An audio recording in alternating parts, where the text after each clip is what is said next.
Hello friends, welcome back to my YouTube channel the Vani classes. Friends, इस video में हम बात करेंगे टॉपिक लैंग्वेज के बारे में। ठीक है कि क्या मीनिंग है लैंग्वेज का, नेचर क्या है, स्कोप क्या है लैंग्वेज का। साथ में हम role of language in life के बारे में भी डिस्कस करेंगे। उसमें हम इंटेलेक्चुअल, सोशल, इमोशनल, लिटरेरी और कल्चरल डेवलपमेंट के बारे में भी डिस्कस करेंगे। तो वीडियो को एंड तक देखना, क्योंकि ये टॉपिक आपके एग्जाम पॉइंट ऑफ व्यू से बहुत इंपॉर्टेंट है। और जो लोग चैनल पर पहली बार आए हैं वो चैनल को सब्सक्राइब कर दीजिए। सब्सक्राइब करने के बाद नोटिफिकेशन बेल को प्रेस करके ऑल पर भी क्लिक कर दो, ताकि मैं जब भी इस सब्जेक्ट के रिलेटेड और भी वीडियोस लेकर आऊँ तो उनकी नोटिफिकेशन आपको सबसे पहले मिले और आप सबसे पहले वीडियोस को देख सको। बट अगर फिर भी आपकी कोई क्वेरी रह जाती है तो आप मुझे इंस्टाग्राम में भी डीएम कर सकते हो, मैं वहाँ पर भी आपका रिप्लाई दे दूंगी। ठीक है, तो चलिए शुरू करते हैं इसकी इंट्रोडक्शन से कि व्हाट इज लैंग्वेज। लैंग्वेज वो मीडियम है जिससे हम अपने थॉट्स को, हम अपनी फीलिंग्स को किसी दूसरे के साथ शेयर कर सकते हैं। ठीक है, लैंग्वेज के माध्यम से ही हम अपनी बात को किसी दूसरे तक पहुंचा सकते हैं, जैसे मैं अभी अपनी बात को आप तक पहुंचा रही हूँ। सो इसका भी एक मीडियम लैंग्वेज ही है। और आप एग्ज़ाम में लिखोगे कुछ तो वो भी एक लैंग्वेज ही है, आप किसी लैंग्वेज में ही एग्ज़ाम अटैम्प्ट करोगे। ठीक है, सो दिस इज़ लैंग्वेज। अब हम पढ़ लेते हैं एक बार। So, a language is a system of communication which consists of a set of sounds and written symbols which are used by the people for talking और राइटिंग। यानी कि जो लैंग्वेज है, जो भाषा है, वो कम्युनिकेशन का एक सिस्टम है। इससे ही हम कम्युनिकेट कर सकते हैं। ठीक है, हम अपने आइडियाज़ को किसी दूसरे तक पहुंचा सकते हैं और उसके आइडियाज़ को हम सुन भी सकते हैं।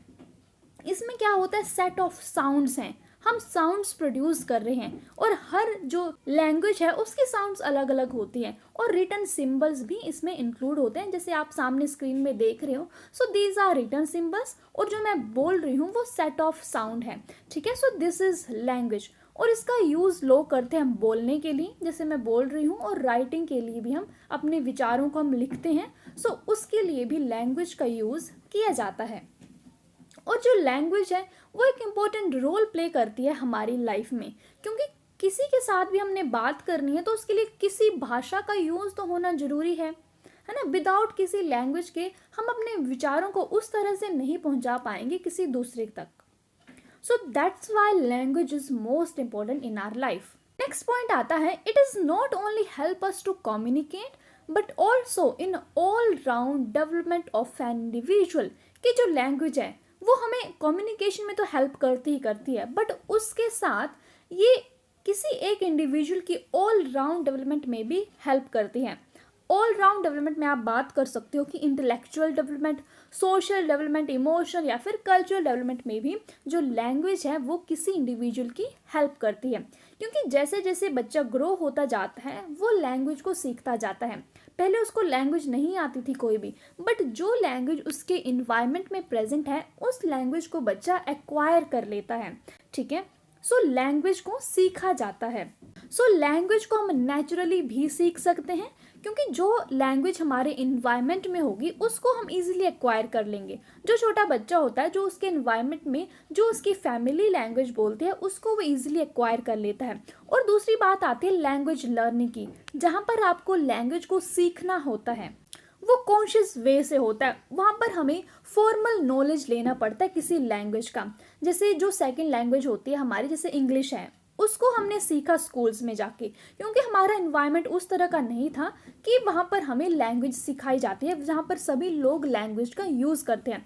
इसलिए हमें अपने एफर्ट्स देने पड़े, कॉन्शियस एफर्ट्स देने पड़े कि हमने इंग्लिश लैंग्वेज को सीखा। सो लर्निंग हुई हमारी इंग्लिश लैंग्वेज की। और जो हमने एक्वायर की लैंग्वेज, ठीक है, जो हमारे आसपास लैंग्वेज थी वो थी Hindi language.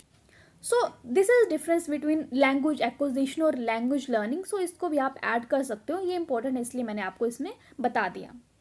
And language is a system of communication. ये कम्युनिकेशन का सिस्टम है, क्योंकि लैंग्वेज से हम कम्युनिकेट करते हैं। अ मीडियम ऑफ थॉट, हम अपने थॉट्स को भी किसी दूसरे तक पहुंचाते हैं through the medium of language.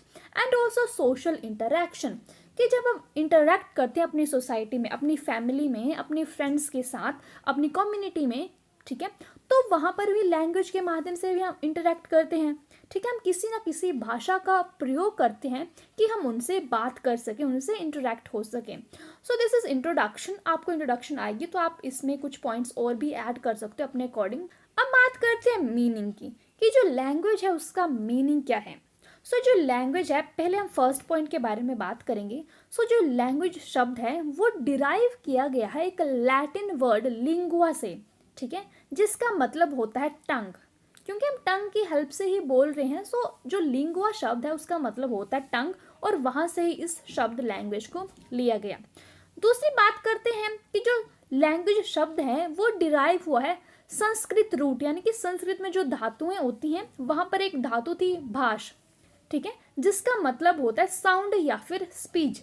तो वहाँ से भी इस शब्द को लिया गया है, क्योंकि हम स्पीच या फिर साउंड का यूज़ करते हैं अपनी लैंग्वेज के लिए, ठीक है। So these are two meanings, आप इनको ऐसे लिख सकते हो।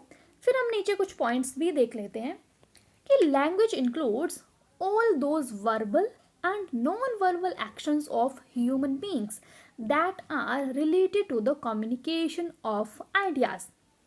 कि जो लैंग्वेज है ना वो बर्बली भी हो सकती है। बर्बली मतलब जैसे मैं बोल रही हूँ, हम बोलकर अपने आइडियाज़ को शेयर करते हैं, और नॉन वर्बल भी हो सकती है, जैसे साइन लैंग्वेज होती है। जो बोल नहीं सकते हैं वो साइन लैंग्वेज का यूज़ करते हैं। हम भी कई बार साइंस का यूज़ करते हैं, जेस्चर्स का यूज़ करते हैं, जैसे अपने हेड को हम नोड करते हैं, है ना, हम स्माइल करते हैं। सो वो नॉन वर्बल एक्शंस हो गए हमारे, जिनसे हम अपने आइडियाज़ को कम्युनिकेट कर रहे हैं। सो लैंग्वेज वर्बली भी हो सकता है और नॉन वर्बली भी हो सकती है, ठीक है। So this is a point. And the use of language allows one two maintain relationship with other in an interaction. कि लैंग्वेज किसके लिए अलाउ करती है, कि हम किसी दूसरे के साथ बात कर रहे हैं, हम एक रिलेशन मेंटेन कर रहे हैं उस कम्युनिकेशन में, ठीक है, हम इंटरेक्ट हो रहे हैं किसी दूसरे से, ठीक है। So this is a language. Meaning की बात तो हमने कर ली, अब हम कुछ डेफिनेशंस भी देख लेते हैं। कुछ लिंग्विस्टिक या फिर कुछ साइकोलॉजिस्ट हैं जिन्होंने लैंग्वेज के बारे में कुछ डेफिनेशंस दी हैं। यहाँ पर 3 डेफिनेशन है, हम एक एक करके तीनों के बारे में बात करेंगे, ठीक है। सबसे पहले बात करते हैं अरिस्टोटल की डेफिनेशन की, कि अकॉर्डिंग टू अरिस्टोटल लैंग्वेज क्या है। सो अरिस्टोटल ने कहा language is a speech sound produced by human beings to express their ideas, emotions, thoughts, desires and feelings. कि जो लैंग्वेज है वो स्पीच साउंड है, ठीक है, जो हम बोल रहे हैं उसकी एक आवाज़ है जो ह्यूमन बींग्स प्रोड्यूस करते हैं। क्यों प्रोड्यूस करते हैं? अपनी आइडियाज़ को एक्सप्रेस करने के लिए, अपने इमोशंस को व्यक्त करने के लिए, अपने थॉट्स को शेयर करने के लिए, अपने डिज़ायर्स और अपनी फीलिंग्स के बारे में बात करने के लिए, ठीक है। सो ये कहा अरिस्टोटल ने लैंग्वेज के बारे में। एंड सेकेंड डेफिनेशन देखते हैं लियोन्स के according. So according to Lyons, languages are the principal communication systems used by the particular groups of human beings within the specific society of which they are members. So जैसे हमारा India है वो एक multilingual country है, यहाँ पर अलग अलग तरह की लैंग्वेजेस जो हैं उनका यूज़ होता है, रिटन लैंग्वेजेस और जो स्पोकन लैंग्वेजेस हैं उनका भी, ठीक है। सो हर कम्युनिटी जो है, हर ग्रुप जो है उसकी लैंग्वेज अलग अलग है ना। तो यही बात इस डेफिनेशन में कही गई है कि जो लैंग्वेज है वो प्रिंसिपल कम्युनिकेशन सिस्टम है, जिसका पर्टिकुलर ग्रुप जो है, लोगों का एक पर्टिकुलर ग्रुप है, वो एक लैंग्वेज का यूज़ करता है, और उसके सभी मेंबर्स जो हैं वो उनको उस लैंग्वेज के बारे में पता होता है, ठीक है। सो हर ग्रुप जो है उसकी लैंग्वेज अलग है, दूसरे किसी ग्रुप की लैंग्वेज अलग है। So this is the point. Next definition आती है पतंजलि की। So according to Patanjali, language is a human expression produced by different speech organs of human beings. कि जो लैंग्वेज है वो एक ह्यूमन एक्सप्रेशन है, एक्सप्रेशंस हैं जिनको ह्यूमन शो करते हैं, उनको बताते हैं। बाय डिफरेंट स्पीच ऑर्गन्स, हमारी अलग अलग स्पीच ऑर्गन्स होती हैं, जैसे हमारी टंग है, हमारा थ्रोट है, हमारे मसल्स हैं, वहाँ से लैंग्वेज प्रोड्यूस हो रही है, ठीक है। So this is the point. ये 3 डेफिनेशंस हैं जिनको आप ऐसे एज इट इज़ ही लिखोगे, ठीक है। आपके बुक्स में कुछ और डेफिनेशन भी दी गई हैं, तो आप अगर आपको वो डेफिनेशन लिखनी है तो आप उनको भी इसमें लिख सकते हो। इसमें कोई ये नहीं है कि आपको यही डेफिनेशंस ऐड करनी है। हमने बात कर ली मीनिंग की, डेफिनेशंस की भी। अब चलते हैं नेचर क्या है लैंग्वेज का, ठीक है। सो एक एक करके हम इन सभी नेचर्स को डिस्कस करेंगे। तो आपको फ्लो चार्ट के फॉर्म में ही बनाना चाहिए अगर आपको इस तरह का क्वेश्चन आता है, क्योंकि जितना फ्लो चार्ट्स बनाओगे उतना इंप्रेशन अच्छा पड़ता है जो आपके एग्जाम को चेक करते हैं उन पर, और आपका जो आंसर है वो भी एक अच्छी तरह से फॉर्म हो जाता है, ठीक है। सो एक एक करके हम इन सभी नेचर्स को डिस्कस करते हैं। First one is dynamic. जो लैंग्वेज है वो डायनामिक है, उसका नेचर। डायनामिक का मतलब होता है कि वो चेंज होता रहता है ना, वो स्थिर नहीं है, वो चेंजेबल है, क्योंकि हर 5 किलोमीटर के बाद लैंग्वेज में थोड़ा थोड़ा चेंज आता है। तो लैंग्वेज चेंज होती रहती है, और लैंग्वेज में ये भी है कि नए वर्ड्स आते रहते हैं, ठीक है। आज कुछ नया वर्ड आया, नेक्स्ट डे कुछ और वर्ड आ गया। तो लैंग्वेज जो है वो चेंज होती रहती है, और अगर हम किसी और जगह पर जाएंगे तो हमारी लैंग्वेज में थोड़ा बहुत अफेक्ट वहाँ का भी पड़ेगा। सो that's why language is dynamic. Next point is arbitrary. जो नेचर है लैंग्वेज का वो आर्बिट्ररी है। आर्बिट्ररी यानी कि इंडिपेंडेंट। जो आप लिखोगे और जैसा वो ऑब्जेक्ट है वो दोनों अलग अलग हैं। फॉर एग्जाम्पल बात करूँ मैं कि जो पेन है, सो जो पेन की शेप है वो अलग है, और जो आप पेन लिखोगे स्पेलिंग PEN, ये दोनों अलग अलग हैं, ठीक है। तो ये इंडिपेंडेंट है, ये दोनों अलग अलग हैं कि जैसा आप लिखोगे साथ में जैसा आपको ऑब्जेक्ट दिख रहा है, इन दोनों के बीच में रिलेशन नहीं है, ये दोनों अलग अलग हैं। इसलिए जो लैंग्वेज है उसका नेचर आर्बिट्रेरी है, ठीक है। और आप ये भी बोल सकते हो कि no basic relation between the words of language and their meaning. So this is the meaning of arbitrary. Next point आता है लैंग्वेज हैज़ यूनिकनेस, कि बहुत सारी लैंग्वेजेस पाई जाती हैं और हर लैंग्वेज यूनिक है अपनी वे में। इंग्लिश अलग है, हिंदी अलग है, पंजाबी अलग है, सभी लैंग्वेजेस जो हैं वो अलग अलग हैं। So language has uniqueness. Next point is medium of instruction, कि जो लैंग्वेज है वो मीडियम है इंस्ट्रक्शन का। जैसे आप स्कूल में बच्चों को पढ़ाओगे तो आप किसी लैंग्वेज का यूज़ करोगे। अगर आप हिंदी की क्लास में जाओगे तो आप हिंदी लैंग्वेज का यूज़ करोगे, इंग्लिश क्लास में जाओगे तो आप इंग्लिश का यूज़ करोगे, पंजाबी में जाओगे तो पंजाबी का यूज़ करोगे। अपने शब्दों को आपने जो भी समझाना है उसके लिए आपको किसी लैंग्वेज का यूज़ करना पड़ेगा। इंस्ट्रक्शंस को देने के लिए आपको लैंग्वेज का यूज़ करना पड़ेगा, इसलिए जो लैंग्वेज है वो मीडियम है इंस्ट्रक्शंस का, ठीक है। Next point is social variations, कि जो लैंग्वेज है वो सोसाइटी टू सोसाइटी डिफर होती है, ठीक है। अलग अलग सोसाइटीज़ हैं, सभी सोसाइटीज़ की जो लैंग्वेजेस हैं वो थोड़ी बहुत डिफर कर जाती हैं, उनका जो बोलने का वे है वो अलग होता है दूसरी सोसाइटी से। नेक्स्ट पॉइंट इज इडियोलेक्ट, यानी कि वे ऑफ स्पीकिंग, ठीक है। सेम सेंटेंस कोई दो इंडिविजुअल बोल रहे हैं तो उन दोनों का वे जो होगा बोलने का वो अलग अलग होगा। कोई दो लोग बिल्कुल सेम एज इट इज़ नहीं बोल सकते हैं, ठीक है। सो दिस इज़ इडियोलिक्ट, की हैबिट क्या है हमारी बोलने की, हम किस तरह से बात करते हैं, हमारे अलग अलग वेज होते हैं। So this is idiolect and this is the nature of language. Next point आता है रिलेटेड टू कल्चर, कि जो लैंग्वेज है वो हमारे कल्चर से रिलेट करती हैं। सभी कल्चर्स की लैंग्वेजेस अलग अलग होती हैं, और जो हमारी लैंग्वेज है वो बताती है कि हम किस कल्चर से बिलोंग करते हैं, ठीक है। So this is the point. Next point is universal. Language is universal, चाहे वो कोई भी कंट्री हो, कोई भी स्टेट हो, कोई भी डिस्ट्रिक्ट हो, हर जगह के लोग लैंग्वेज का यूज़ करते हैं। सो that's why language is universal. बेशक उनकी लैंग्वेज कोई अलग हो, वो किसी और भाषा का प्रयोग करते हैं, बट जो लैंग्वेज है वो यूनिवर्सल है। सभी लैंग्वेज के माध्यम से ही अपने थॉट्स को किसी दूसरे तक पहुंचाते हैं। Next point is communication. So language involves communication, क्योंकि हम कम्युनिकेशन तभी कर पाएंगे जब हम किसी भाषा को जानते होंगे, ठीक है। जैसे जो छोटा बच्चा है वो किसी भी भाषा को नहीं जानता है, जो 0 to 1 ईयर्स का बच्चा है वो वो कम्युनिकेट नहीं कर पाता है, ठीक है। वो सिर्फ अपने इमोशंस को व्यक्त करता है रोकर या फिर हंसकर। कम्युनिकेशन करने के लिए लैंग्वेज का होना बहुत इंपॉर्टेंट है। These are some natures of language. I hope कि आपको नेचर क्लियर हो गया होगा, और अगर आपको एग्ज़ाम में आता है तो आपको इनमें से कुछ 5 to 6 पॉइंट्स को डिस्क्राइब करके लिख देना है 2 to 3 लाइन्स में, ठीक है। तो वो तो आप कर ही लोगे। अब कुछ करैक्टरिस्टिक्स देखते हैं कि जो लैंग्वेज है उसके क्या क्या करैक्टरिस्टिक्स हो सकते हैं, क्या क्या विशेषताएं होती हैं किसी लैंग्वेज की। सो फर्स्ट पॉइंट इज, जो लैंग्वेज है वो कॉम्बिनेशन है साउंड्स का। ठीक है, अगर हम कोई एक शब्द भी बोल रहे हैं जैसे लैंग्वेज, सो इसमें बहुत सारी साउंड्स जो हैं वो इकट्ठी हुई हैं एक लैंग्वेज शब्द में ही। ठीक है, सो उनको हम अलग अलग करके नहीं सिर्फ एक शब्द के रूप में बोलते हैं। सो जो एक वर्ड है वो कॉम्बिनेशन है बहुत सारी साउंड्स का। Next point, language follows a grammatical structure, कि हर तरह की लैंग्वेज जो है वो एक ग्रामेटिकल स्ट्रक्चर फॉलो करती है।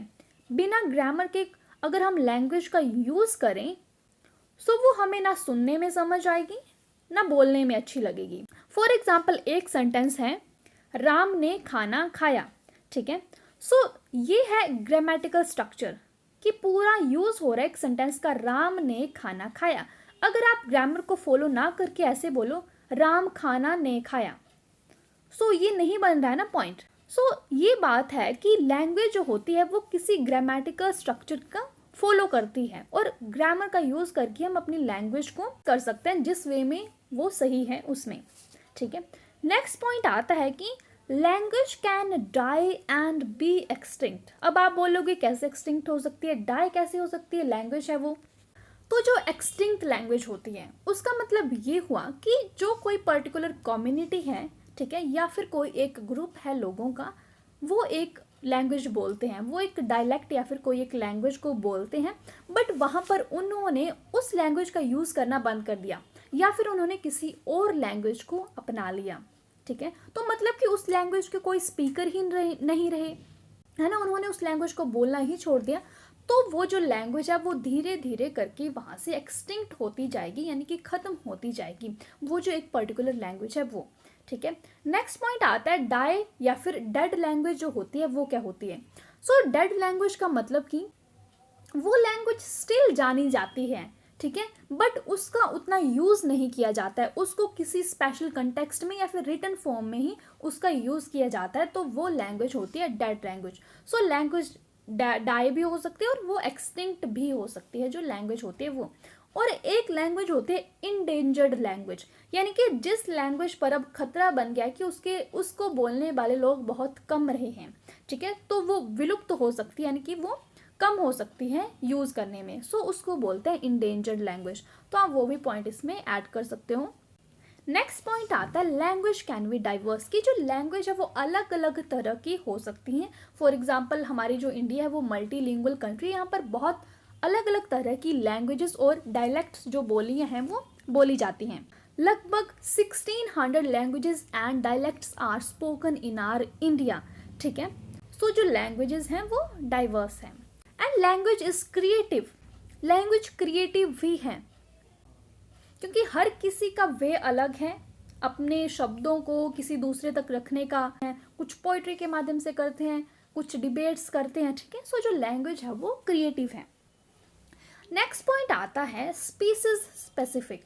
स्पीसीज स्पेसिफिक यानी कि सिर्फ जो ह्यूमन बींग्स हैं वही ब्लेस्ड हैं विद लैंग्वेज, सिर्फ वही लैंग्वेज का यूज़ कर सकते हैं। ठीक है, और जो लैंग्वेज है वो स्पेसिफिक प्रॉपर्टी है ह्यूमन बींग्स की, और इसलिए जो ह्यूमंस हैं उनको टॉकिंग एनिमल्स भी कहा जाता है क्योंकि वो लैंग्वेज का यूज़ करते हैं, वो बोलते हैं लैंग्वेज को इसलिए। ठीक है, so this is species specific. Next point is symbol system. So her language में उसके अपने सिंबल्स होते हैं। जैसे इंग्लिश लैंग्वेज है उसमें ABC वगैरह ये इसके सिंबल्स हैं। हिंदी लैंग्वेज जो है उसके अलग सिंबल्स हैं, क ख ग वगैरह। ठीक है, सो लैंग्वेज में सिंबल सिस्टम पाया जाता है। नेक्स्ट पॉइंट आता है फॉर्म ऑफ सोशल बिहेवियर, कि जो लैंग्वेज है वो सोशल बिहेवियर की एक फॉर्म है, कि जो हमारी सोसाइटी है उसमें जो लैंग्वेज बोली जाएगी हम उसी लैंग्वेज को ऑप्ट करते हैं और हमारा जो सोशल बिहेवियर है वो भी उससे शो होता है। नेक्स्ट पॉइंट आता है लैंग्वेज इज फ्लेक्सिबल, कि जो लैंग्वेज है वो रिजिड नहीं है, वो फ्लेक्सिबल है, उसमें लचीलापन है। यानी कि हम लैंग्वेज में कुछ भी ऐड कर सकते हैं, न्यू शब्द ऐड हो रहे हैं लैंग्वेज में, वो एक जगह पर नहीं है लैंग्वेज कि ये है इसके बाद इसमें कुछ ऐड नहीं हो सकेगा। सो लैंग्वेज जो है वो फ्लेक्सिबल है। Next point language is based on oral system, कि जो हमने लैंग्वेज हम पढ़ रहे हैं उसको हम बोलेंगे भी और हम जितना पढ़ेंगे, जितना लिखेंगे, जितना बोलेंगे, उतनी ही हमारी जो लैंग्वेज है उसकी डेवलपमेंट हो पाएगी। जैसे हम क्लास में छोटे बच्चों को बोलते हैं कि आपको बोल बोल कर लिखना है, बोल बोल कर आपको पढ़ना है, ठीक है। सो जो लैंग्वेज है वो हमारे ओरल सिस्टम पर भी बेस होती है। So these are some characteristics of language. अब बात करते हैं स्कोप ऑफ लैंग्वेज, कि लैंग्वेज का क्या स्कोप है। स्कोप का मतलब होता है एरिया ऑफ लैंग्वेज, आप कहाँ कहाँ लैंग्वेज का यूज कर सकते हैं, ठीक है। सो यहाँ पर मेनली हम 2 स्कोप्स के बारे में बात करेंगे, रिटन और ओरल, कि हम लिखते कहाँ पर है लैंग्वेज को, और ओरली हम बोलकर कहाँ यूज करते हैं लैंग्वेज का।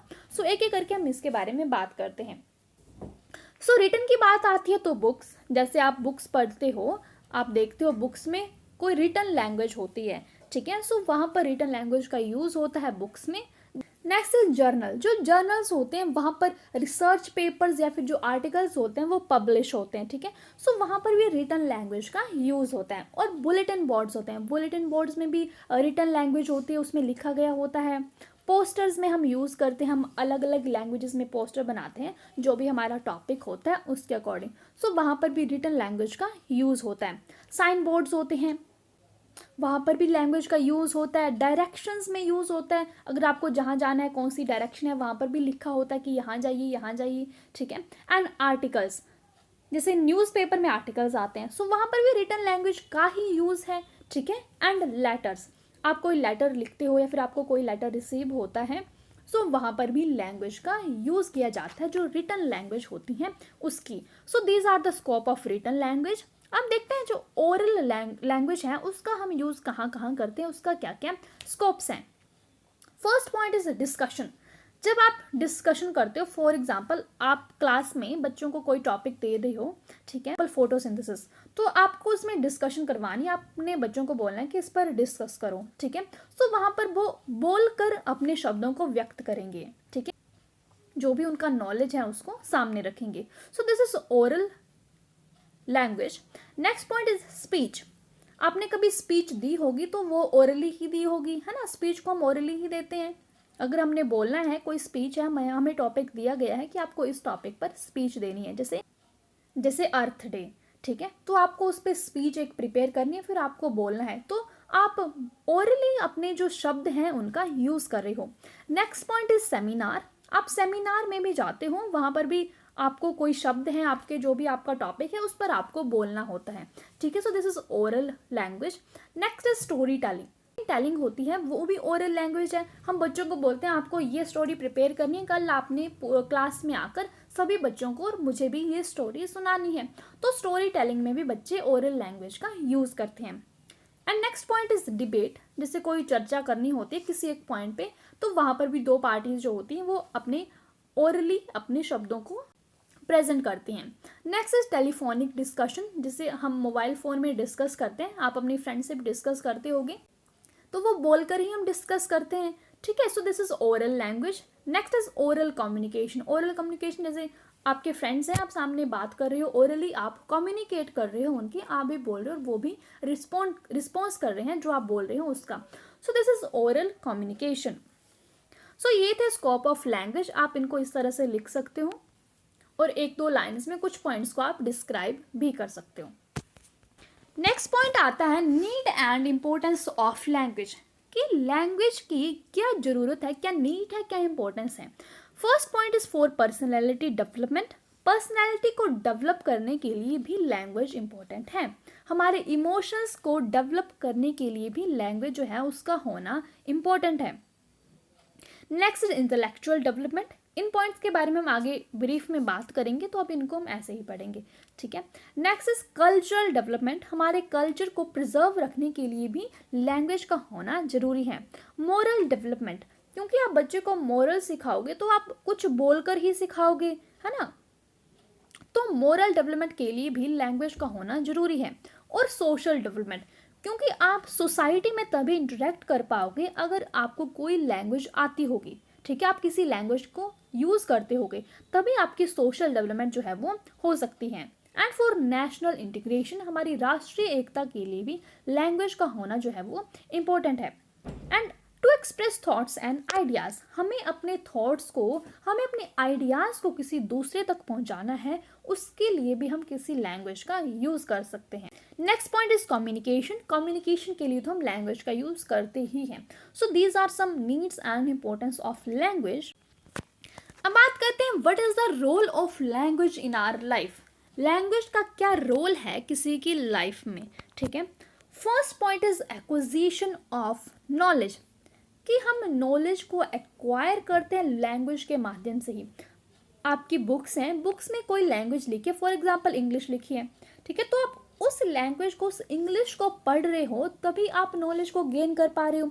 चाहे वो साइंस सब्जेक्ट हो आपका, चाहे वो आपके एसएसटीज हो, चाहे वो इंग्लिश हो, तो आप किसी लैंग्वेज से ही नॉलेज को एक्वायर कर रहे हो, नॉलेज को गेन कर रहे हो। सो this is first point. Next is development of mental ability.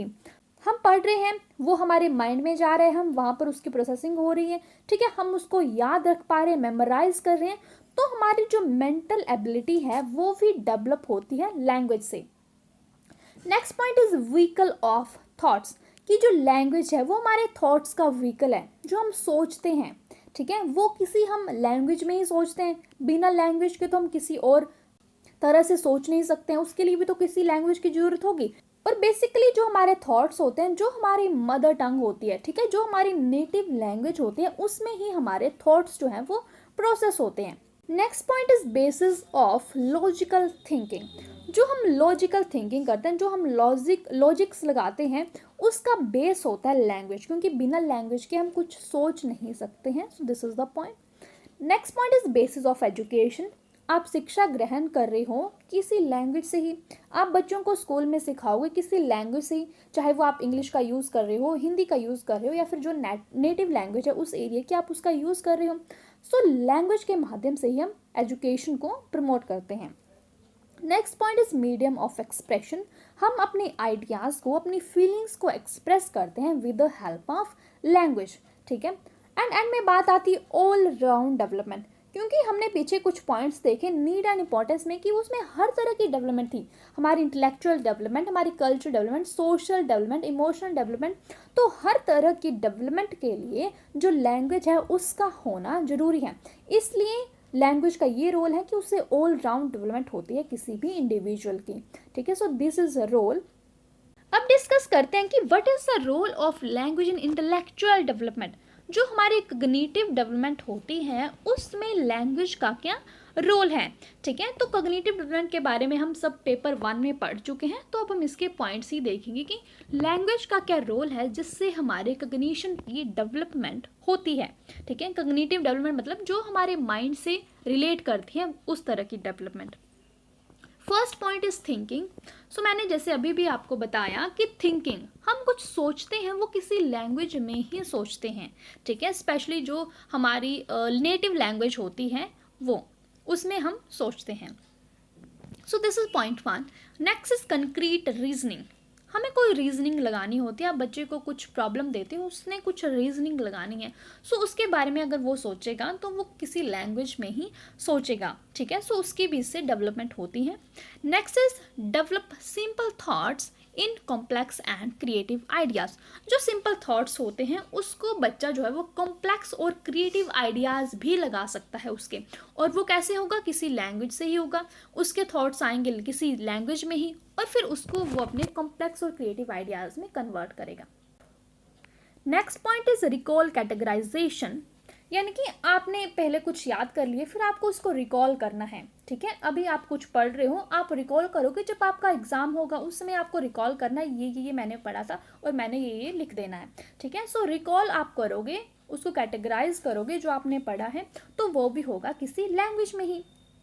Next is mental abilities. जो हमारी मेंटल एबिलिटीज़ हैं वो भी डेवलप होती हैं, ठीक है। मेंटल एबिलिटीज़ होती है हमारी, जैसे जो नीचे पॉइंट लिखे हैं, मेमोराइजेशन, आप याद रखते हो किसी लैंग्वेज में, इमेजिनेशन होती है, ठीक है, वो भी किसी लैंग्वेज में होती है, और हम प्रॉब्लम्स को सॉल्व करते हैं किसी लैंग्वेज में ही।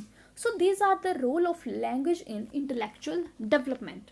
Next point is role of language in social development, यानी कि सोशल डेवलपमेंट के लिए क्या रोल है लैंग्वेज का, लैंग्वेज किस तरह से हेल्प करती है हमारी सोशल डेवलपमेंट में, सामाजिक विकास में, ठीक है। तो जो ह्यूमन बीइंग है वो एक सोशल एनिमल है ना, उसको सोसाइटी में रहना है, उससे उसको सोसाइटी से इंटरेक्ट करना है। और जो हमारी प्राइमरी एजेंसी होती है सोशलाइजेशन की वो होती है फैमिली। सबसे पहले जो बच्चा है वो अपनी फैमिली के साथ इंटरेक्ट होता है, और फैमिली में भी स्पेशली मदर के साथ सबसे पहले जो बच्चा है वो इंटरेक्ट होता है, और फिर उसके बाद वो जाता है सोसाइटी में, अपनी कम्युनिटी में, अपने स्कूल्स में। सो जो सोशल डेवलपमेंट है उसके लिए लैंग्वेज का होना इंपॉर्टेंट है। First point is social interaction. आपको इंटरेक्ट करना है सोसाइटी के किसी मेंबर के साथ, तो उसके लिए लैंग्वेज का होना जरूरी है। ठीक है, आप किसी लैंग्वेज से ही इंटरेक्ट कर पाओगे किसी दूसरे से। Next point is express feelings and thoughts. हम लैंग्वेज से ही अपनी फीलिंग्स को एक्सप्रेस करते हैं, अपने थॉट्स को एक्सप्रेस करते हैं। जो आप सोच रहे हो उसको आप शब्दों में लेकर आते हो किसी लैंग्वेज के माध्यम से ही।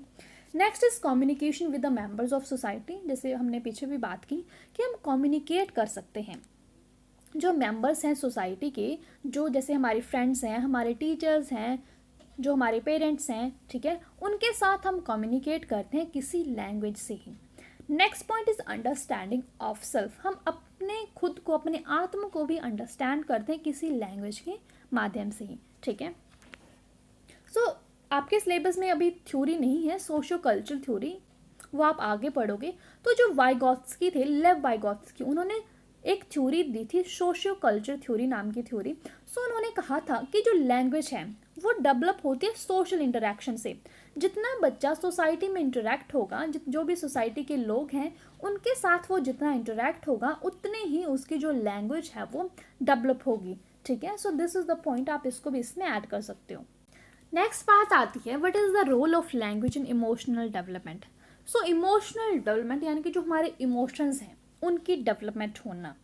जैसे हमारे इमोशंस होते हैं, जो हमने एक वीडियो में भी पहले बात की थी, हमारे बहुत सारे इमोशंस होते हैं, बहुत सारे ह्यूमन इमोशंस होते हैं, जैसे फियर, एंगर, जेलसी, हैप्पीनेस वगैरह, ये सब इमोशंस हैं। सो अगर हमारे इमोशंस की अच्छी तरह से डेवलपमेंट हुई होगी तब ही हम अपने इमोशंस पर कंट्रोल रख पाएंगे। ठीक है, सो अब बात करते हैं इसकी कि अगर बच्चे की लैंग्वेज जो है वो डिले है, कुछ बच्चे जो हैं वो इतनी जल्दी लैंग्वेज को सीखते नहीं हैं। जैसे बच्चा गया फर्स्ट और सेकंड क्लास में, वो अपने शब्दों को व्यक्त नहीं कर पाता है ना, उसकी लैंग्वेज डिले है, वो समझ भी नहीं पाता है जो उसकी टीचर्स बोल रही हैं। सो उसकी लर्निंग में डिले होगा, है ना, क्योंकि उसको लैंग्वेज नहीं समझ आ रही है तो वो सीख भी नहीं पाएगा। सो डिले लैंग्वेज यानी कि डिलेज इन लर्निंग। अगर लर्निंग में डिले होगा तो बच्चा अपनी क्लास में पीछे रह जाएगा, वो नहीं सीख पाएगा, और वो नहीं सीख पाएगा तो उसको इमोशंस प्रॉब्लम आएंगी, है ना, उसको फैमिली से भी प्रेशर होगा कि हम तुझे स्कूल में भेज रहे हैं, उसको इमोशनल प्रॉब्लम्स आएंगी। सो बच्चे में इमोशनल प्रॉब्लम्स आएंगी और उसकी जो सेल्फ एस्टीम है वो भी पुअर होगी, उसको खुद पर विश्वास नहीं रहेगा। सो अफेक्ट पड़ता है लैंग्वेज का हमारी इमोशंस की डेवलपमेंट में। अगर बच्चे की लैंग्वेज डेवलपमेंट जो है वो अच्छी हुई होगी सो उसकी जो इमोशनल डेवलपमेंट है वो भी अच्छी होगी। So this is the whole point.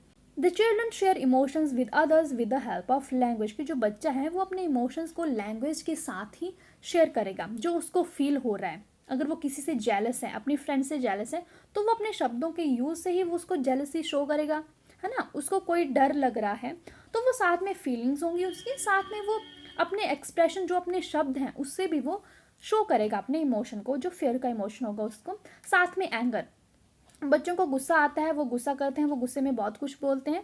सो वो भी लैंग्वेज के माध्यम से ही अपने जो एंगर है उसको एक्सप्रेस करते हैं। So this is the emotional development. करते हैं role of language in cultural and literary development, यानी कि कल्चर और जो लिटरल डेवलपमेंट है उसमें क्या रोल है लैंग्वेज का। First point is transmit culture. Language से ही हम अपने कल्चर को किसी दूसरे तक ट्रांसमिट कर सकते हैं। जैसे हमारा कल्चर अलग है, किसी दूसरे का कल्चर अलग है, तो हम अपने कल्चर के बारे में बात करेंगे तो हम किसी लैंग्वेज के माध्यम से ही बात करेंगे। ठीक है, नेक्स्ट इज प्रिजर्व कल्चर। हम अपने कल्चर को भी प्रिजर्व रख सकते हैं लैंग्वेज से, क्योंकि हर सोसाइटी की अपनी अपनी लैंग्वेज होती है, हर किसी का अपना अपना कल्चर होता है। सो उसका कल्चर प्रमोट होता रहता है जनरेशन बाय जनरेशन। ठीक है, सो अगर सभी जनरेशन एक ही लैंग्वेज का यूज़ कर रही हैं तो उनका जो कल्चर है वो भी उससे प्रिजर्व रहता है। Next point is every culture has own language. जैसे मैंने आपको बताया कि हर कल्चर जो है, हर सोसाइटी जो है, उसकी अपनी लैंग्वेज होती है वो, और वो उससे उस लैंग्वेज से ही उस कल्चर की पहचान भी होती है। ठीक है, so this is the point. Next point is use of language to convey literature. So जो लैंग्वेज है वो एक माध्यम है जिससे हम लिटरेचर को कन्वे करते हैं, ठीक है। हम कुछ लिखते हैं, हम अपने जो शब्द हैं उनको किसी दूसरे तक पहुंचाते हैं, सो वो लैंग्वेज के माध्यम से ही होता है, ठीक है। So language is the medium. Next point is language increases cultural enrichment for students. जैसे लिटरेचर है उसमें कुछ कल्चर से रिलेटेड कोई आर्टिकल है, ठीक है। सो बच्चा अगर उस आर्टिकल को पढ़ता है, उस तरह के आर्टिकल्स को पढ़ता है, तो उससे कल्चरल एनरिचमेंट भी होती है स्टूडेंट्स की, ठीक है। So these are the role of language in different type of development. I hope कि आपका ये टॉपिक क्लियर हो गया है। तो इस वीडियो में बस इतना ही। नेक्स्ट वीडियो में बात करेंगे किसी और टॉपिक की। तो वीडियो को लाइक नहीं किया है तो लाइक करके जाना, चैनल को सब्सक्राइब नहीं किया तो सब्सक्राइब करके जाना। And thank you so much for watching. Bye bye, take care.